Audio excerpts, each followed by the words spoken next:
Hello. അങ്ങനെ ഇന്ന് 22-ാം തീയതി രാവിലെ 6:45 സമയം. ഒരാളിവിടെ എന്തിനും തയ്യാറായി ഇവിടെ നിൽക്കുകയാണ്. ഒരു കൈക്ക് ഗ്ലൂക്കോസ്, ഒരു കൈക്ക് ഒരു നല്ല പുതിയ വാച്ചെല്ലാം കിട്ടിയിട്ടുണ്ട്. കണ്ടോ, ഒരു അടിപൊളി വാച്ച് എല്ലാം കെട്ടി നല്ല റെഡി ആയിട്ട് നിൽക്കുന്നുണ്ട്. ഗ്ലൂക്കോസ് കയറ്റി കൊടുക്കുന്ന ഒരാളുടെ ഇതെല്ലാം മടക്കി വെച്ച് എല്ലാം റെഡിയാക്കുന്നുണ്ട്. ഫുള്ള് മടക്കി വെക്കുന്ന തിരക്കിലാണ്. അപ്പോൾ ഞാൻ രാവിലെ തന്നെ എണീച്ച് കുളിച്ച് വൃത്തിയായി ഇങ്ങനെ നല്ല സെറ്റപ്പായിട്ട് ഇങ്ങനെ നിൽക്കുന്നുണ്ട്. ഇതിനും തയ്യാറായി എല്ലാവരും നിൽക്കലാണ് ഇവിടെ. ആരും വന്നിട്ട് അവർ അൻവീനെല്ലാം സ്കൂളിലെല്ലാം വിട്ട് എന്നിട്ട് ഒരു 8 മണിയാകുമ്പോഴേക്ക് ഇവിടെ എത്തുമെന്നാണ് പറഞ്ഞത്. അപ്പോൾ ഇനി ചായ ഒന്നും കുടിക്കാൻ പറ്റൂല കേട്ടോ, അല്ലേ? ഇനി ഇവക്ക് വെള്ളം വരെ കുടിക്കാനാവില്ല പോലും. അതുകൊണ്ടാണ് ഗ്ലൂക്കോസ് കഴിക്കുന്നത് കേട്ടോ രാവിലെ തന്നെ. ഞാൻ എണീക്കുമ്പോൾ തന്നെ ഞാൻ പെട്ടെന്ന് എണീച്ച് നോക്കുമ്പോൾ കുറേ മാലാകമാരിൽ ഇങ്ങനെ നിന്ന പോലെ പെട്ടെന്ന് ഉറക്കം കണ്ണൽ നിന്ന് പോകുമ്പോൾ എല്ലാവരും ചുറ്റും നിന്നിട്ട് ഇങ്ങനെ കിട്ടുമെല്ലാം ചെയ്യുന്നു. ഞാൻ ഇവിടെ കുറച്ചും കൂടി മൂടി കിടന്നു തുടങ്ങി. ഞങ്ങൾക്ക് ഇവിടെ കിടന്നിട്ടാന്ന് തോന്നുന്നു ആകെ ജലദോഷം ഇതെല്ലാം ആയ പോലെ. രാവിലെ ആകുമ്പോൾ തുമ്മലും ഇല്ലെങ്കിലെല്ലാം കുറഞ്ഞതേനു. അപ്പോൾ നോക്കുമ്പോൾ കുറച്ചും കൂടി ഒരു ജലദോഷം ആയ പോലെ തോന്നുന്നു. പുതിയ മാച്ചണം കിട്ടുന്നുണ്ട്. ഇവിടെ എന്തെല്ലാം എഴുതിയിട്ടെല്ലാം ഉണ്ടല്ലോ കൈക്കല്ലേ, എന്തെല്ലോ കൈക്കെല്ലാം എഴുതിയിട്ടുണ്ട്. ഇവിടെ എന്തോ സൂചനം വെച്ചതിൻ്റെ പാടെല്ലാം ഉണ്ട് കേട്ടാ. അങ്ങനെ ഒരുപാട് വേദനകളെല്ലാം സഹിച്ച്. അപ്പോൾ ഓക്കെ, ഇനി അടുത്ത് കാണാം. ഒരു 8 മണി കഴിയുമ്പോഴേക്ക് നമ്മൾ ഈ റൂമിൽ നിന്ന് അങ്ങോട്ടേക്ക് ഇറങ്ങും, അല്ലേ? അപ്പം ഞാൻ പോയിട്ട് ചായയെല്ലാം കുടിച്ചിട്ട് വരട്ട്. ഇരിക്കുന്നാണ് രാവിലെ തന്നെ ഗ്ലൂക്കോസ് ഒന്നും കിട്ടില്ല. ഇരിക്കുന്ന വേണ്ട കഴിഞ്ഞാൽ ഉഷാറായില്ലേ? ഇത് കയറ്റുമ്പോൾ വിശക്കുന്നുണ്ട് ഇല്ലല്ലോ, ക്ഷീണമൊന്നും പറയുന്നില്ലേ? അതെയാ, അയ്യോ. അപ്പോൾ ഞാനേതായാലും ഇപ്പോൾ ഒരു ചായ എന്തെങ്കിലും തിന്നിട്ടെല്ലാം വരട്ട്. ഒരു അമ്മക്കും എന്തെങ്കിലും വാങ്ങിയിട്ട് വരണം. 8 മണിയാകുമ്പോൾ ഇടത്തേക്ക് പോയി കഴിഞ്ഞാൽ പിന്നെ നമുക്കൊന്നും വേറെ പുറത്തേക്ക് പോകാനൊന്നും ആവില്ലല്ലോ. പിന്നെ ഫുള്ള് കട്ട വെയിറ്റിങ്ങിൽ ഇങ്ങനെ നിൽക്കേണ്ടതാണ്, അല്ലേ?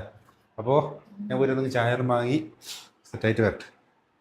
ഞാൻ അമ്മക്കൊന്ന് ചായ മേടിക്കാൻ വേണ്ടിയിട്ട് പുറത്ത് പോയിട്ട് വന്നിട്ടേ ഉള്ളൂ. വരുമ്പോൾ കുപ്പായെല്ലാം മാറ്റി, ആള് മാറി. ഞാൻ വരുമ്പോൾ നോക്കിയാടെ പുതിയ കുപ്പായെല്ലാം ഇട്ടിട്ട്, മുടിയെല്ലാം കെട്ടി നീല കുപ്പായെല്ലാം ഇട്ടിട്ട് സ്കൂളിൽ പോയാ. എന്നാ ഇത്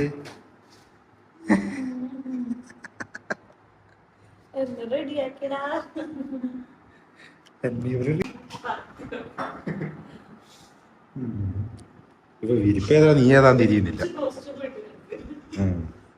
മുടിയെല്ലാം കെട്ടിത്തരുമല്ലോ. പക്ഷേ ഇതെല്ലാം ഞാൻ ഇവിടെ വേണേല, മുടിയെല്ലാം കെട്ടിത്തരുന്നതാണെന്ന് പറയും. അന്മീനെ കൊണ്ടാക്കാൻ നിന്നിട്ട് അതിന് മുമ്പ് തന്നെ സംഗീതം താഴെ എത്തിയിട്ടുണ്ട്. ഇപ്പോൾ സമയം 7:45 ഉള്ളൂ. താഴെ വന്നിട്ടുണ്ട്. വണ്ടിയിൽ സാധനങ്ങൾ എടുക്കാൻ വേണ്ടി ഇപ്പം വിളിച്ചില്ല.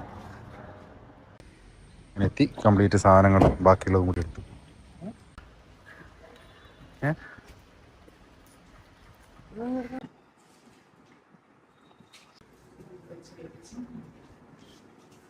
മനസ്സിലാവാണ്ടിരിക്കാൻ വേണ്ടിയിട്ട് വേഷം മാറി പോന്നെ കേട്ടോ.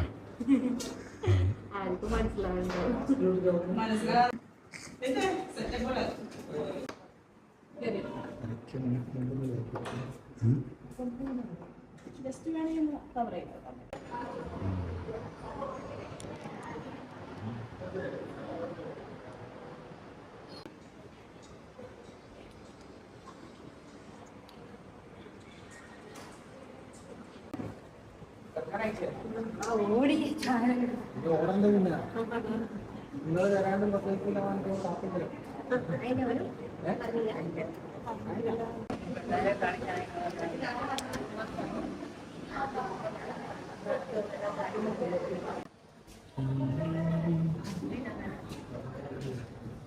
റൂമിലേക്ക് പോയിക്കൊണ്ടിരിക്കുകയാണ്.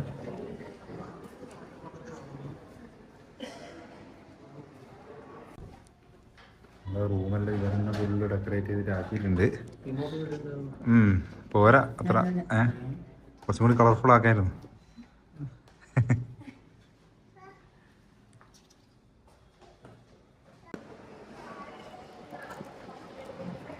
ജോലി കഴിഞ്ഞ് കുട്ടി റൂമിലെത്തി. ഓള് ഓപ്പറേഷൻ തിയേറ്ററിൻ്റെ ഉള്ളിൽ തന്നെയാണ് ഉള്ളത്.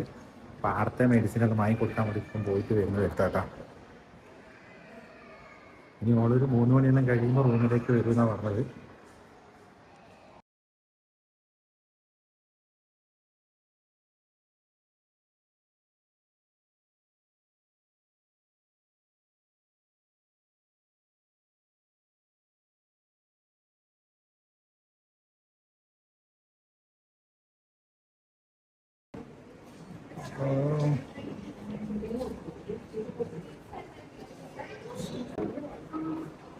ഇത്